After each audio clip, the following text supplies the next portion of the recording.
sort of write prompts.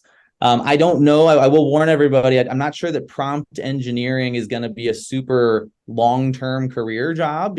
So that, when it comes to this stuff, it's hard. That's a hard question to answer, because I think that Hey everyone, you're most welcome to this new episode of Racks to Riches from Rising Beings. So we have an amazing guest joining us who's known as the AI expert over here who will be guiding us that how we can leverage the AI and we can take our business to the next level. So dear guest, you're most welcome on the show. Yeah, thanks for having me. Excited to be here. Perfect. That sounds interesting.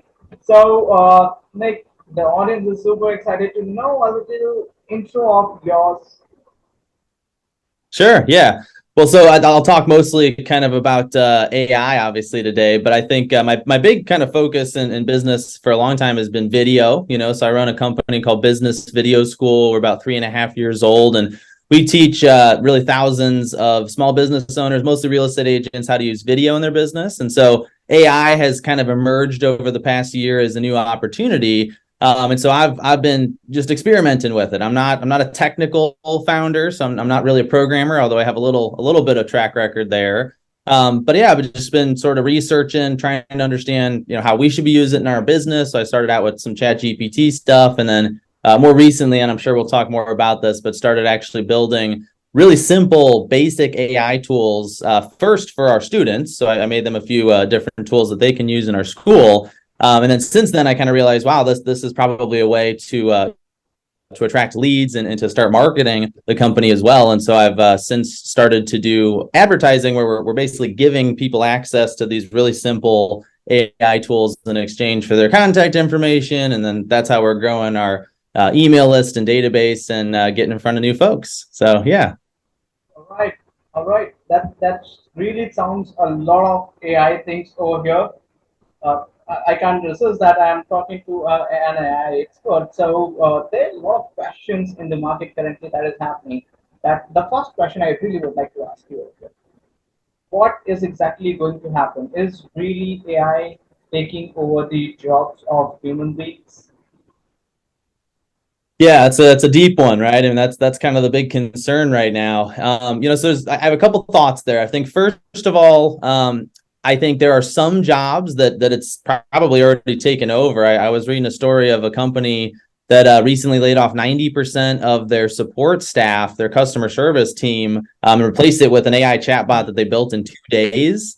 So that kind of story is pretty scary. And so I do think, now to some context, I mean, they talked about in that story how they'd always been having problems with response times, and they'd been looking for improvements even before the AI tool. So there's going to be certain sort of immediate impacts like that. I think beyond that, though, I really do think AI is going to maybe not fully replace a lot of jobs, although it really may. There's always the human resistance part, right? So there's going to be that kind of pushback to like being, like for knowing that they're talking to AI instead of a real person. So there's going to be some resistance there, I would think. But realistically, on the one hand, yeah, I think it is going to replace a lot of jobs. Now, the people that learn to use AI, they're going to be protected because they're going to be the ones that get hired to manage those processes and systems. So, I mean, so on that front, I think learning to use ChatGPT, maybe learning to build your own simple AI tools, which was easier than I thought. Those are incredible ways to kind of protect your future job prospects. One area that's interesting is how well these systems write computer code. So the tools that I was building, I was actually working with ChatGPT to modify some code. It didn't necessarily write it from scratch, but it could have. And that really kind of blew me away what it was able to do. And so there's a lot of my friends who work in that industry, and they make really good money, and they're getting a little bit worried about kind of the impact that's going to have. But again, if you're one of the coders that learns to work with the tool, you're going to be safe for quite a while.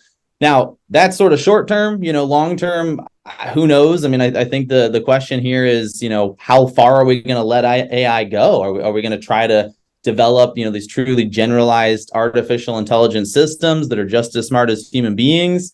If we do that, I mean, then any job is potentially gone. I think if we get to that point, at that level, we're talking about, what does a world without jobs look like? Like what does a world where computers do almost everything for us, look like? And that's very science fiction. But I think it's a conversation we should start having. I don't think it's going to happen anytime in the next few years, but we should be ready. We should know what that looks like. And I think there's the last thing I'll say there, and I have a lot of thoughts on this, obviously, but we do see a lot of folks basically saying, look, every time there's been a new innovation, there's always been new jobs that innovation creates. And I fully understand that AI is obviously creating jobs. We've never had an innovation that was as smart or even smarter than the people using the tool, right? So it was always sort of like, hey, I can make this one person twice as efficient with this new tool. Now we're talking about the tool being good enough that the person shouldn't be involved, right? The person becomes the bottleneck because the tool is smarter than they are. If we get to that point, that's where the things kind of open up entirely, So that's a little further down the road. But I mean, we were talking, this was science fiction 10 years ago. And now these tools are in everybody's hands and we're starting to experiment with them, and it's moving fast, right? So I do think it's something we should be thinking about. But I think to sum it up, if you learn to use the tools in the short term yourself, your job prospects are probably pretty protected. All right. So I really like this idea that you have mentioned over here.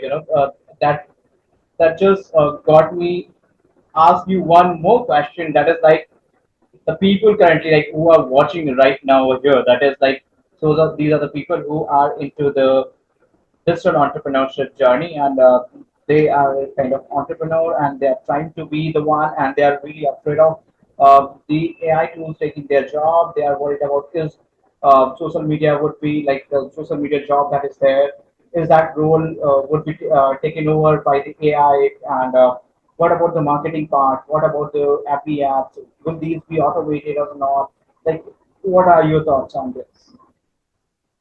The reality is, I think it's very hard to predict kind of what jobs or what roles are going to get taken over in the short term or at all, because it all comes down to what the companies that are playing with these tools are going to do, and I think we've seen like one thing that happened with OpenAI, and this is how I was able to build my tools, is they opened their API a few months ago. And so that once they did that, and I kind of got on a waiting list initially, and then I got access, and now you can just go to their website, sign up for an API account, and you can be up and running in like 30 seconds.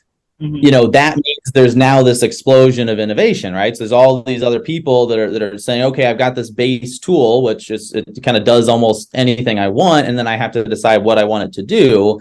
And so that's what we're starting to see is, not only are people tapping into the API, but build your own models at this point as well. And kind of thinking 6 to 12 months down the road, we're going to have better answers, right? Because we're going to start catch on. Right now, there's a lot of they're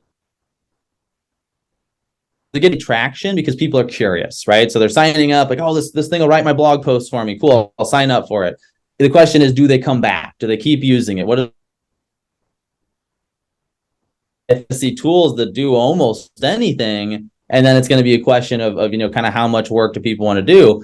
One thing that I have seen is, especially with things like social media posting, if you're just doing the mechanical parts, if you're just sort of taking somebody else's content and putting it somewhere, that kind of stuff. I mean, as soon as that's automatable, somebody's going to automate it, right? I mean, why not? There's not really any sort of added value other than just the distribution.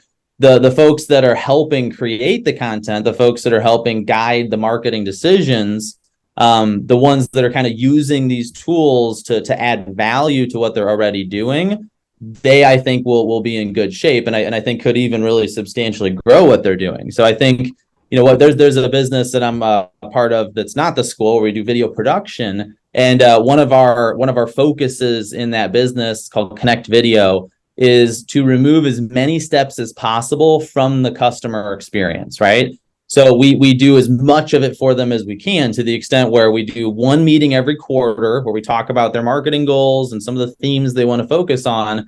And then we only have them come to one shoot every quarter. So every 3 months, they're coming to one shoot and they're doing one meeting with us.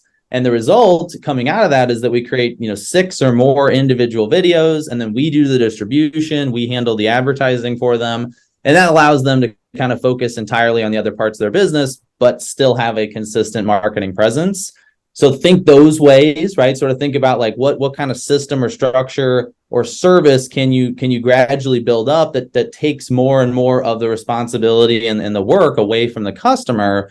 That is what people have always wanted, right? But especially with these AI tools, part of it that's happening is that because people are hearing about AI, they're asking questions they weren't before. So they're going out and saying, well, can I find a tool that will do this for me for free or for cheap? And they weren't even maybe thinking about that 6 months ago. If they find one, then you better be able to say, well, sure, but we already use that tool and we take care of these other 5 things for you. So you don't need to try to replace part of what we do with this tool. We're taking care of everything, right? So I think that's kind of a complex answer.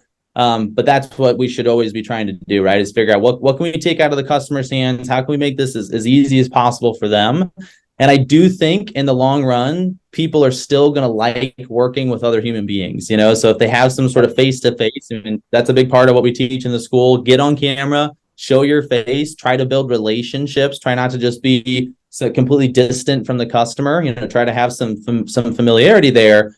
And that builds loyalty, right? That keeps them, wanting to work with you and appreciating what you're doing. And then just learn to use the tools yourself, and that kind of keeps you in that space for your job and your business are secure. Right. As you mentioned, one point over here that we would need the human connection in the future. I really wanted to tell the audience who is watching over here right now, we are humans and we are currently talking to each other, right? That's the number one thing that will be there in the future as well, that you would be needing because that is something what AI may not, I would say, might not do, but who knows? Like there are a lot of things that is coming up. Yeah, I mean, AI can make videos now, right? So it might be able to kind of pretend to be a human, but I think we see this issue with deep fakes right now, these fake videos that people are making, and I do think there will always be a certain sense with humans of, like I want to be talking to another human, right? So even if I don't know, like I want it to be that, and so people are going to feel like they're getting tricked when it is not a real person. So yeah, but that's the thing with AI right now. I mean, we can talk all we want about what's going to happen, but human behavior changes. The kind of economic structures change, and it's really open ended. It's why a lot of people are worried, right? Because they're basically saying, look, I mean, there's not enough regulation here. There's not enough guidelines. Like there's just all these different companies doing all these different things, and we'll kind of have to see where it ends up. Right. That's the thing that we have to like see how is that happening, and let's see what's going to happen, right? So Right. your question that comes over here, it's like how are you leveraging the AI? Like what kind of tools are you building up, and that is going to help to the entrepreneurs out there? Yeah. So how are we using some of these Yeah. tools? Yeah. So, well, first and foremost, chatgpt is the most widely available. There's a free version, right? The paid version is accessible too. There are just so many things you can do there. And I think we see a lot of folks, Gary Vaynerchuk, some of these kind of top leading minds in the marketing space talking about, number one is just use them regularly. Try just see what they'll do for you, right? Ask questions, see what kind of responses you can get.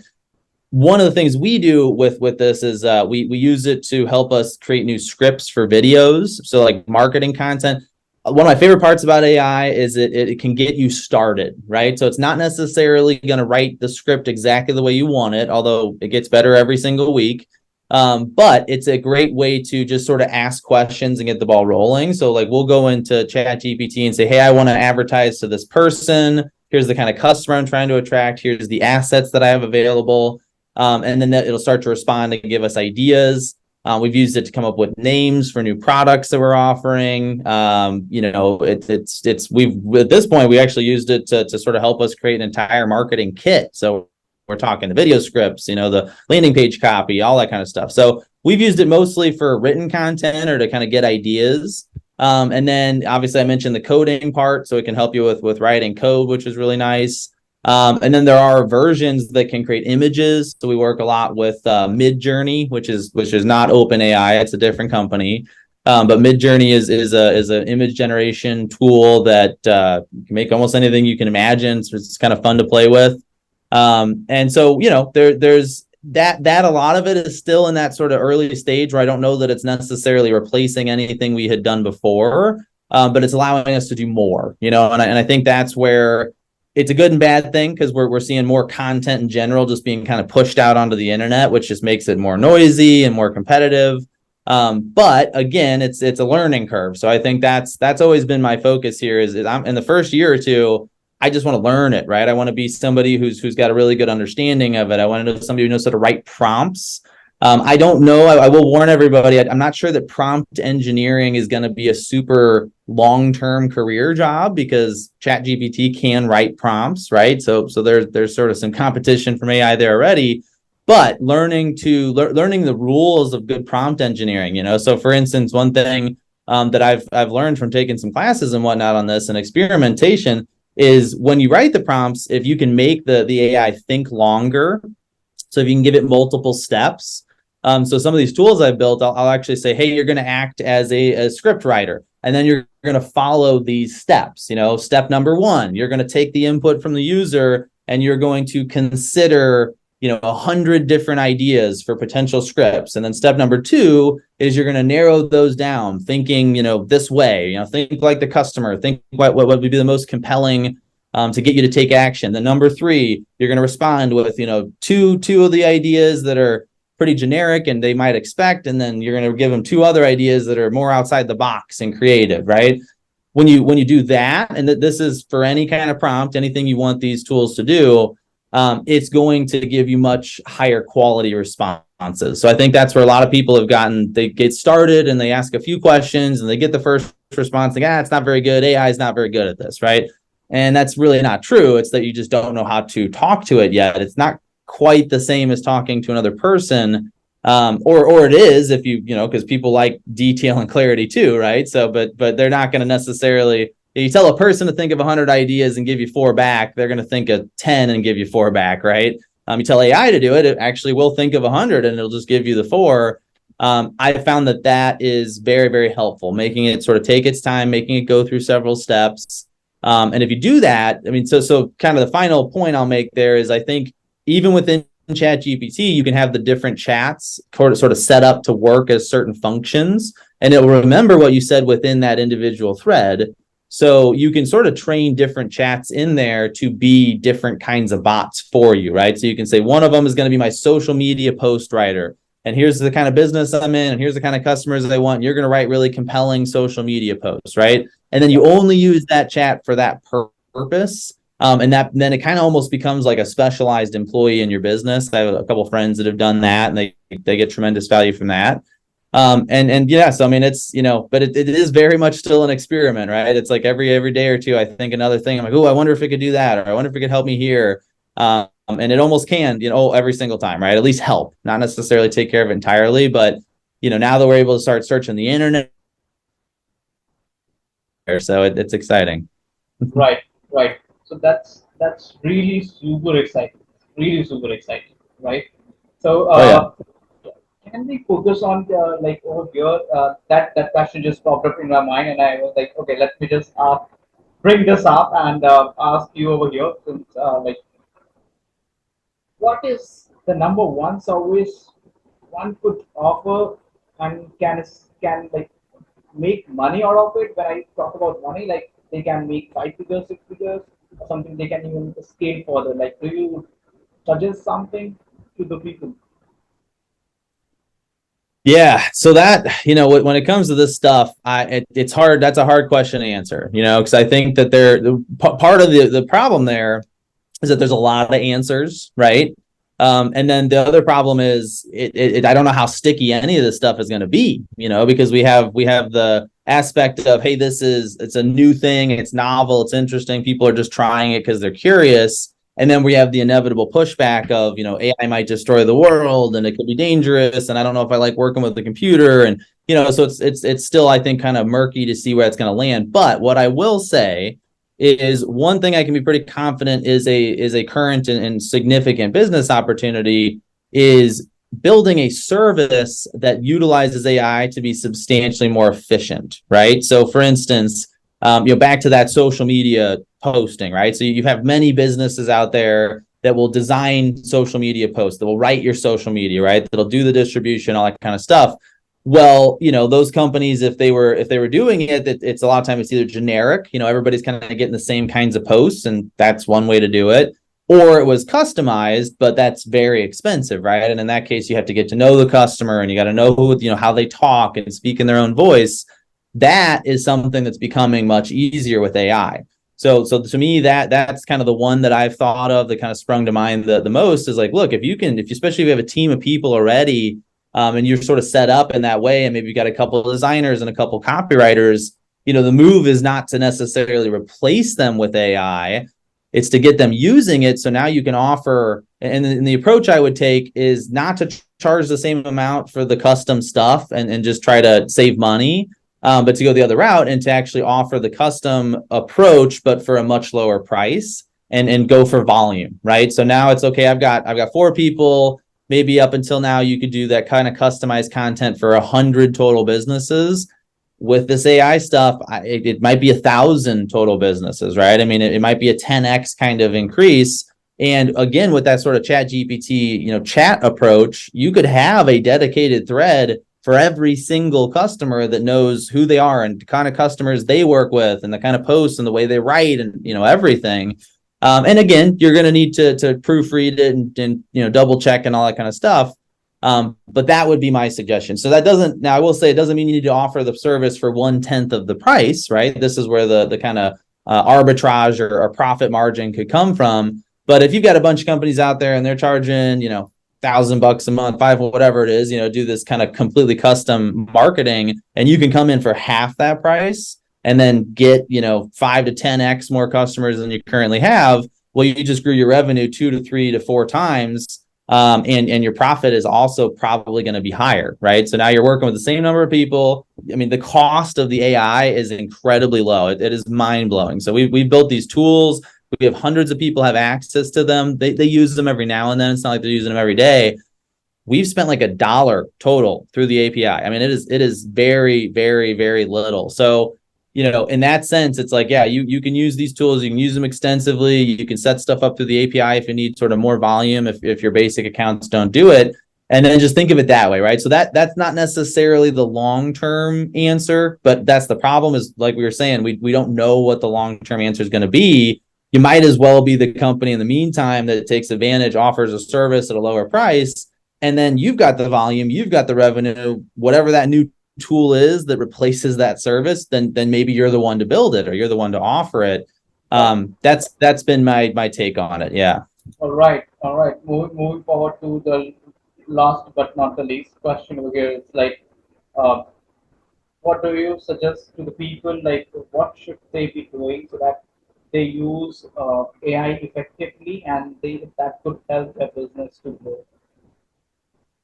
Well, so, I think that we've talked a lot about sort of the internal use of it. I mean, the next thing I want to talk about is there's a platform called huggingface.co. And what they do is they basically offer hosting for AI experiments. And their mantra, I don't know exactly, but they basically kind of believe in like democratizing AI, making it available to as many people as possible. I'm a big supporter of that, right? Like I really don't like the idea of just a few companies owning, all the AI in the whole world and, becoming just gigantic monopolies. I think it's very dangerous. So I'm a definitely a supporter of this idea. Now, what's cool about this platform is people will go on, they'll build their own little tools. Anybody can go on and use them. Now, you can have them private if you're not ready to share it publicly, but you have those sort of 2 settings. And if they are public, you can actually copy their tool and make your own based on it, right? Now, you will need your own API key through something like OpenAI. You can work with other services as well, but OpenAI is probably the most obvious. And so that's another kind of angle of this. And the part I was talking about making my own tools, like that's where they're hosted. They're hosted on Hugging Face. What's cool about that is you can then start to make these very specific tools for your own customers, right? So this is where I could see somebody, starting a business, just making tools and making these AI tools for businesses. You could build stuff you can basically just charge for access to. And then the version of it that we're doing that I'm a big fan of is you make a tool and you give it a way to generate leads, right? So for instance, we have one, it's a video idea generator, and it's actually for real estate. So a lot of our customers are real estate agents. So all it does is it writes or generates ideas for videos for real estate agents. So it's a very specific use case. And if you try to get it to do other things, it really won't. I mean, it's pretty much sort of specifically there. Now, that is a very simple tool because all it is a chat bot with an initial prompt that just tells it how to behave. So it says, hey, you're a script, you're a video idea generator. And again, it sort of goes through the different steps on how to think about that, which is kind of what I was explaining earlier, right? That is, to me, another huge opportunity. So to make something, what I would recommend is you think about so you could two layers, right? You could either do this as a service, or you could just incorporate it in your own business. But where is the future customer experiencing pain? So it's very much like SEO, right? So when you get somebody searching for like, I need to lose weight, right? So how do I lose weight, right? Like that's if you're a physical trainer, if you're a nutrition at that moment. So the AI tool should serve those same kinds of questions, right? So for instance, ours is a video idea generator because at the point where somebody starts thinking, hey, I need some ideas for videos, they're taking video seriously. They probably want to start learning how to use it. That's a good time to get them interested in our school.